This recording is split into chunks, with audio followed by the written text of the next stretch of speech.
नमस्कार दोस्तों, हमारे YouTube चैनल मैथ्स वर्ल्ड में आपका एक बार फिर स्वागत है। और आज हम यहाँ chapter 1 class 9 chapter 1 number systems की एक्सरसाइज 1.2 को हम डिस्कस करने वाले हैं। तो 1.2 एक्सरसाइज स्टार्ट करने के पहले हमने जो इसके पहले डेफिनेशंस पढ़ी थी, एक बार उसको रिकॉल करते हैं। मेनली यहाँ पे हमें यूज होने वाली है जो डेफिनेशन, वो है रेशनल एंड इरेशनल नंबर्स। तो रेशनल नंबर्स क्या होते हैं?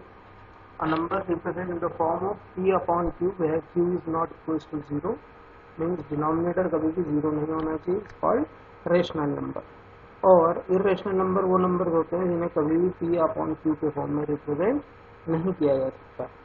ठीक है, तो अब हम स्टार्ट करते हैं एक्सरसाइज 1.2।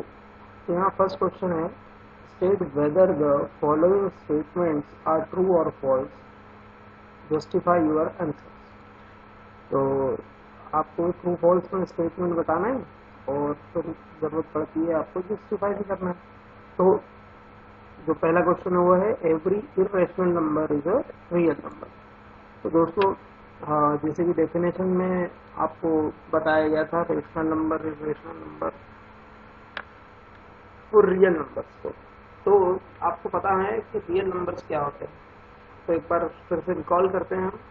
रियल नंबर्स क्या होता है? रियल नंबर सेट होता है सारे रेशनल और इरेशनल नंबर्स का। मतलब रियल नंबर में नंबर सिस्टम के जितने भी नंबर्स हैं वो सब क्या हो जाते हैं, इंक्लूड हो जाते हैं। और आप अगर आपने कल इसके प्रीवियस वीडियो को देखा होगा तो उसके अंदर प्रीवियस वीडियो में आपको बताया गया था एक डायग्राम में, जिसमें नंबर सिस्टम के जो पार्ट्स है वो एक डायग्राम के थ्रू रिप्रेजेंट किए थे, जिसमें सबसे पहले नेचुरल नंबर, फिर होल नंबर, उसके बाद थर्ड इंटीजर और फोर्थ रेशनल नंबर आता है।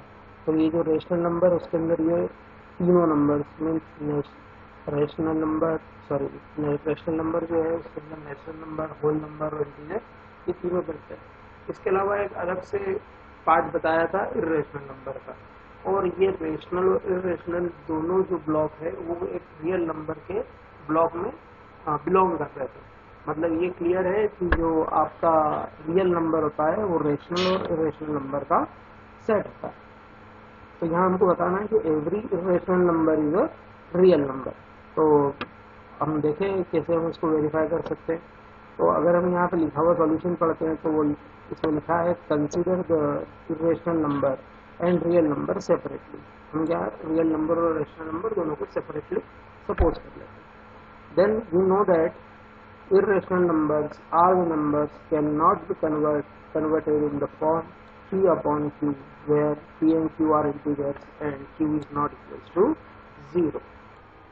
तो ये तो हम इरेशनल नंबर की डेफिनेशन से जानते ही है कि ऐसे नंबर जिनको हम p अपॉन q के फॉर्म में रिप्रेजेंट नहीं कर सकते वो इरेशनल नंबर होते हैं। Then we know that the real number is a collection of rational numbers and irrational number. Means जो आपका रियल नंबर है वो रियल नंबर, रेशनल नंबर्स और इरेशनल नंबर्स के कलेक्शन से फॉर्म होता है। तो ये तो इन दोनों से मिलकर बना है रियल नंबर है। मतलब जितने भी इरेशनल नंबर होंगे वो रियल नंबर के पार्ट तो होंगे। Therefore we conclude that yes every irrational number is a real number. तो आई होप कि आपको समझ में आया होगा कि रियल नंबर जो है वो रेशनल और इरेशनल नंबर दोनों से मिलकर बनते हैं।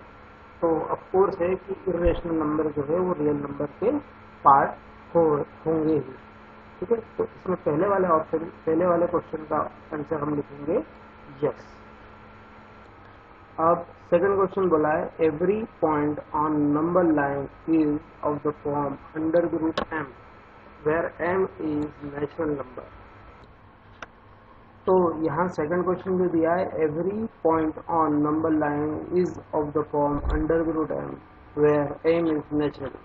तो देखें, जैसे अब यहाँ पे आंसर सीधे इन्होंने फॉल्स लिखा है, और पहले हम उसको थोड़ा डिस्कस करते हैं। यहाँ पे हमको बोला कि हमें नंबर लाइन पे अंडर द रूट m को चेक करना है, और जहाँ m क्या है, नेचुरल नंबर है।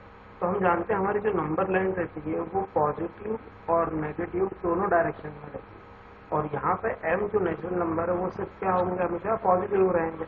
तो ये फॉल्स इसलिए है क्योंकि हम यहाँ से पॉजिटिव नंबर लाइन की बात कर रहे हैं, नेगेटिव नंबर लाइन की बात नहीं कर पा रहे। तो नंबर लाइन पॉजिटिव नेगेटिव दोनों होती है, इस कारण से ये स्टेटमेंट फॉल्स है। तो हम देखते हैं यहाँ क्या बता रहे हैं। Statement false, consider number line, we know that the number line we can represent negative as well as positive number. तो ये हमने अभी डिस्कस करा था कि नंबर लाइन नेगेटिव और पॉजिटिव दोनों डायरेक्शन में होती है। We know that we can not get a negative number after taking the square root of any number. तो ये भी क्लियर है कि अगर हम m जो नेचुरल नंबर है पॉजिटिव नंबर ले और उसका स्क्वायर रूट निकाले तो हम कभी भी नेगेटिव नंबर फाइंड कर पाएंगे, क्योंकि पॉजिटिव नंबर का स्क्वायर रूट हमेशा पॉजिटिव नंबर ही होगा और नेगेटिव नंबर का स्क्वायर रूट इमेजनरी हो जाता है, उसको हम डिफाइन नहीं कर सकते हैं। तो यहाँ therefore we conclude that every number point on the number line is of the form root m, where m is natural number। Statement हमारा फॉल्स है। अब हम थर्ड क्वेश्चन को डिस्कस करते हैं। तो इसका थर्ड क्वेश्चन है every real number is an irrational number. तो यहाँ थर्ड जो क्वेश्चन है इसमें बोला है every real number is a irrational number, और ऐसा ही क्वेश्चन नंबर 1 लगभग हमने यहाँ पे डिस्कस करा था कि every irrational number is a real number. ये फर्स्ट और थर्ड क्वेश्चन एक दूसरे के जस्ट अपोजिट क्वेश्चन थे। तो हमने फर्स्ट क्वेश्चन में जब इर्रेशनल नंबर को रियल नंबर बताया था तो हमने कंसीडर करा था ये रियल नंबर और इर्रेशनल नंबर दोनों को सेपरेट। और हम जानते हैं कि इर्रेशनल नंबर वो नंबर्स होते हैं जिनको हम p/q के फॉर्म में रिप्रेजेंट नहीं कर पाते। और रियल नंबर्स क्या होते हैं, रियल नंबर सेट होता है रेशनल और इर्रेशनल नंबर। तो दोस्तों यहाँ जब हम बताना चाहते हैं कि every real number is irrational number, तो यहाँ पे थोड़ा सा हमारा स्टेटमेंट फॉल्स होगा। क्यों होगा, क्योंकि रियल नंबर जो है वो रेशनल और इर्रेशनल नंबर से मिलकर बने हैं, और यहाँ पे हमें पूछा गया है कि every real number is irrational number but real number is form by rational and irrational. यहाँ सिर्फ एक ही टाइप के नंबर को वो नोटिस कर रहे हैं, इसके लिए हम यहाँ पे लिखेंगे फॉल्स। अब देखते हैं इसका सॉल्यूशन कैसे लिखा हुआ। तो यहाँ जो है आपका थर्ड का आंसर फॉल्स है। Consider the rational number and real number separately. हम दोनों को अलग अलग सपोज कर लेते हैं। And we know that the irrational number are the number can not be convert in the form of p/q where p and q are integer and q is not equal to 0। तो ये हमें बताया कि हम irrational number को p/q के form में represent नहीं कर सकते।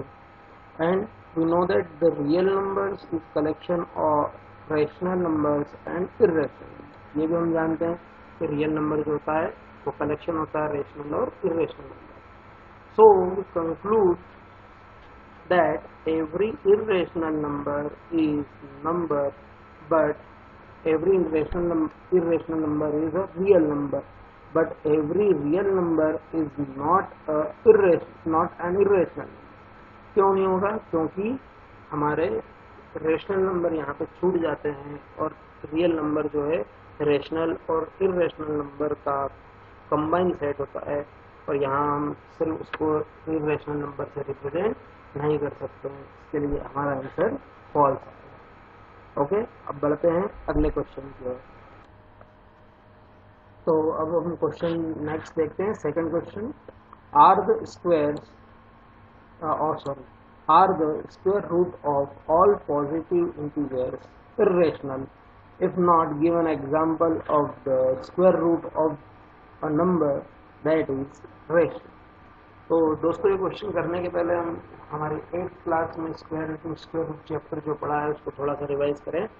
तो हमने जो 8th क्लास में स्क्वायर और स्क्वायर रूट चैप्टर पढ़ा था, उस चैप्टर में हमने सीखा था कैसे हम गिवन नंबर्स को प्राइम फैक्टराइजेशन और prime factorization method, division method के हेल्प से उनका स्क्वायर रूट निकालते हैं। तो आपने जब लास्ट ईयर स्क्वायर रूट निकाला था तो आपको ये क्लियर हो गया था कि आप कुछ नंबर के कंप्लीट स्क्वायर रूट फाइंड कर सकते हैं और कुछ नंबर जो कम्प्लीटली स्क्वायर रूट से बाहर नहीं आते मतलब उनके अंदर स्क्वायर रूट में कुछ ना कुछ नंबर रिमेनिंग बच ही जाता है। तो ये जो आपने लास्ट ईयर की पढ़ा था, यही क्वेश्चन यहाँ हमसे पूछा गया है कि अगर कोई पॉजिटिव नंबर है और उसका हम स्क्वायर रूट निकालते हैं तो वो हमेशा इर्रेशनल आता है। अब इर्रेशनल नंबर की कंसेप्ट क्या बताती है कि ऐसे नंबर जिनको पी बाई क्यू के फॉर्म में रिप्रेजेंट नहीं कर सकते। तो हमने लास्ट ईयर ही देखा हुआ था कि कुछ नंबर जैसे under the root 2, under the root 3, under the root 7, under the root 5, under the root 11, under the root 19, ये सारे जो हमारे प्राइम नंबर्स है, ये सारे prime numbers under the root में फिक्स रहते हैं, ये और सिंप्लीफाई नहीं हो सकते। तो ऐसे नंबर हमारे इर्रेशनल नंबर होते हैं। पर ऐसे नंबर जो हम स्क्वायर रूट सॉल्व कर ले और वो बिना स्क्वायर रूट वाले नंबर मीन्स इंटीजर्स में चेंज होते दिखे, तो ऐसे नंबर भी हम लास्ट ईयर सीख चुके हैं। जैसे हम अंडर द रूट 16 को जब स्क्वायर रूट निकालते हैं तो हमें 4 मिलता है, अंडर द रूट 25 का स्क्वायर रूट निकालते तो हमें 5 मिलता है, ऐसे अंडर द रूट 49 का स्क्वायर रूट निकालते हैं तो हमें 7 मिलता है। तो यही कंसेप्ट यहाँ पे हमको आंसर में यूज करके लिखना है। तो देखें हम कैसे लिख पा रहे हैं यहाँ पे। We know that the square root of every positive integer will not be an integer. We know that the square root of 4 is 2, which is an integer. But square root of 7 or square root of 10 will give an irrational number. Therefore, we conclude that the square root of every positive integer is not an irrational number. तो यहाँ से हमें conclude होता है कि हर positive integer का square root हमेशा irrational हो ऐसा पॉसिबल नहीं है।